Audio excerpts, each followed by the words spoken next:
Salut, jeudi 14 novembre 2024. C'est le jour du match de la mort. Bon, mais nous, c'est pas notre sujet. Aujourd'hui, on va parler un petit peu de la franc-maçonnerie pour les nuls. Vraiment le basique. Donc, on va parler un petit peu de l'histoire du Beit Knight Breit. Franc-maçonnerie, alors ils appellent ça, vous avez vu, la plus importante organisation humanitaire juive mondiale. Bon, sous-entendu, c'est aussi une franc-maçonnerie juive. Donc, on ne peut rentrer dans le Knight Breit que si on est juif, sinon ça ne fonctionne pas. Donc pour revenir un petit peu à l'histoire, il y a deux francs-maçonneries, on peut dire, c'est pour les nuls, c'est-à-dire que c'est vraiment basique, la franc-maçonnerie opérative, ce qu'on appelait la franc-maçonnerie des bâtisseurs de cathédrales, et aussi en France, la franc-maçonnerie, ce qu'on appelait les confréries.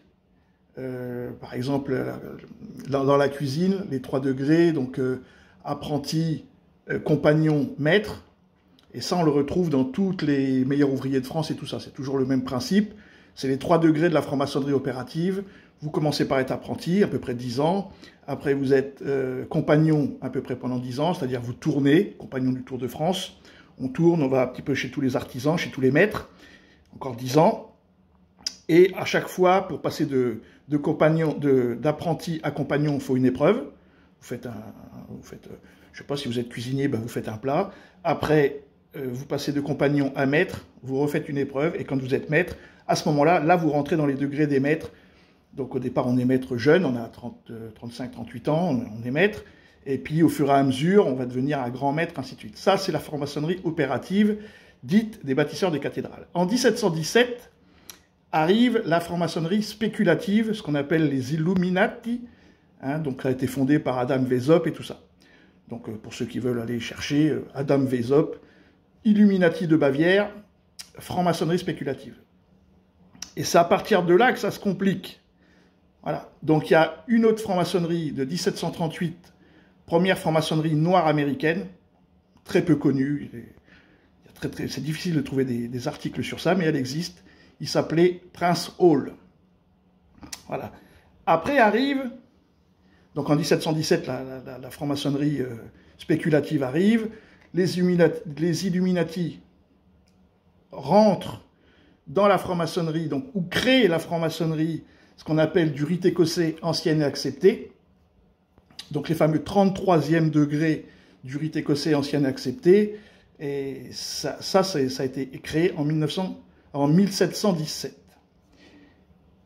Le Knight Breit, lui, il est créé en 1843 par 6 juifs allemands à l'arrière d'une petite brasserie, enfin d'une petite boutique à New York. Voilà. Donc au départ, c'est vrai que c'est pour la communauté, c'est entre eux. Après, ça c'est compliqué, mais au départ, c'est vraiment entre eux. Et alors, donc la grande différence, parce qu'encore une fois, il y a deux francs-maçonneries. Il y a la franc-maçonnerie anglo-saxonne, et surtout anglo-américaine. Et donc pour eux, les anglo-américains, il faut croire en Dieu. On ne peut pas être franc-maçon dans la devise du rite écossais ancien et accepté si on ne croit pas en Dieu. Alors que la franc-maçonnerie du Grand Orient français, essentiellement français, il faut croire en Lucifer. Salomon, Lucifer et tout ça. C'est la grande différence, c'est pour ça que les deux francs-maçonneries anglo-saxonnes et françaises ne s'entendent pas. Parce qu'il y en a un, il faut croire en Dieu, les Anglais, les Américains, et les Français, il faut croire en Lucifer ou en Salomon. Donc c'est toujours sur le temple de Salomon. Le Knight Breit, lui, il est encore différent, parce que le Knight Breit, en fait, c'est une franc-maçonnerie juive, mais non reconnue par le rite écossais. Parce que, par définition, il faut croire en Dieu, ce qui est compliqué par rapport au Knight Breit, et en plus, normalement, il ne faut pas être discriminant. Or, pour faire partie du Knight Breit, donc de la franc-maçonnerie juive, il faut obligatoirement être juif. Donc, il y a discrimination, donc le Knight Breit n'est pas reconnu comme franc-maçonnerie officielle. Par contre, donc l'histoire du Knight Breit, ce qui est très intéressant, donc de David Malcolm, c'est qu'il explique cette histoire de ce fameux franc-maçonnerie, donc qui naît en 1843 à New York, et qui, au fur et à mesure, s'étend. Donc après, il faut lire le livre, c'est un beau petit pavé, voilà, 4e de couverture. Oups, 4e de couverture. Voilà, vous ferez une pause et vous lirez.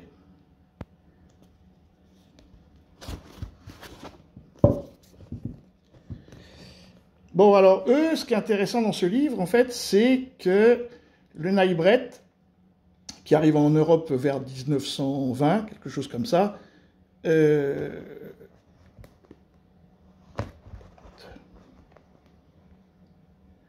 ils se sont mis à recenser tous les juifs européens par rapport aux synagogues et tout ça, pour voir un petit peu... Parce que... Ah, zut. Merde, je vais mettre en pause, là. Tous les juifs européens pour savoir un petit peu, pouvoir les recenser, pour savoir où est qui et comment. Et ce qui est très intéressant, c'est qu'en fait, ils se sont mis à faire des listes. Alors, je ne vais pas aller trop loin parce que je ne voudrais pas être censuré, mais en tout cas, c'est dans le livre, hein, David Malkam. Et donc, on sait, à partir de 1940, 1930, on sait exactement le nombre de juifs en Europe. Grâce au Naïbret. Parce que justement... Ils allaient de synagogue en synagogue, donc les premières c'est en Roumanie, en Hongrie, hein, parce que c'est là que sont les plus grosses communautés juives avant 1945. Ceux qui ont le plus payé de la Seconde Guerre mondiale, c'est quand même les Hongrois. Hein. Quand on va à Budapest, il y a la plus vieille synagogue d'Europe, et il y a une plaque à l'extérieur qui dit avant 1939, il y avait 685 000 ou 695 000 juifs en Hongrie, et à la sortie de la Seconde Guerre mondiale, il n'y reste plus que 150 000. Hein. C'est eux qui ont payé le plus lourd tribut. Ça, encore une fois, c'est la plaque mémorielle qu'il y a donc c'est à Budapest, c'est à côté de la place Opéra, et c'est la plus vieille synagogue d'Europe. Donc c'est là que s'installe le Naïbret au départ, avec la Roumanie, ils vont un petit peu aussi en Bulgarie et tout ça, hein, puisque après arrive la France et tout ça, mais en fin de compte, ils ne sont pas nombreux, hein. Donc je ne vais pas aller plus loin, mais c'est dans le livre, où il y a tous les chiffres, voilà quoi. Et c'est ça qui est intéressant. Voilà. Donc, voilà un petit peu les bases de la franc-maçonnerie. Encore une fois, le Beit Naïbret est une franc-maçonnerie juive, mais non reconnue comme telle, puisque discriminante, puisqu'il faut être juif pour pouvoir rentrer dedans. Voilà. Et puis après, moi je ne vais pas rentrer dans les détails de la franc-maçonnerie, ça c'est une autre histoire. C'était simplement pour les nuls. Il y a plusieurs francs-maçonneries, elles ne s'entendent pas du tout. Par exemple, la franc-maçonnerie américaine ne s'entend pas du tout avec la franc-maçonnerie européenne. Les liens ont été rompus vers 1880 et ainsi de suite. Voilà, mais bon, c'était pour les nuls. Sur ce, les amis, bonne journée. Salut!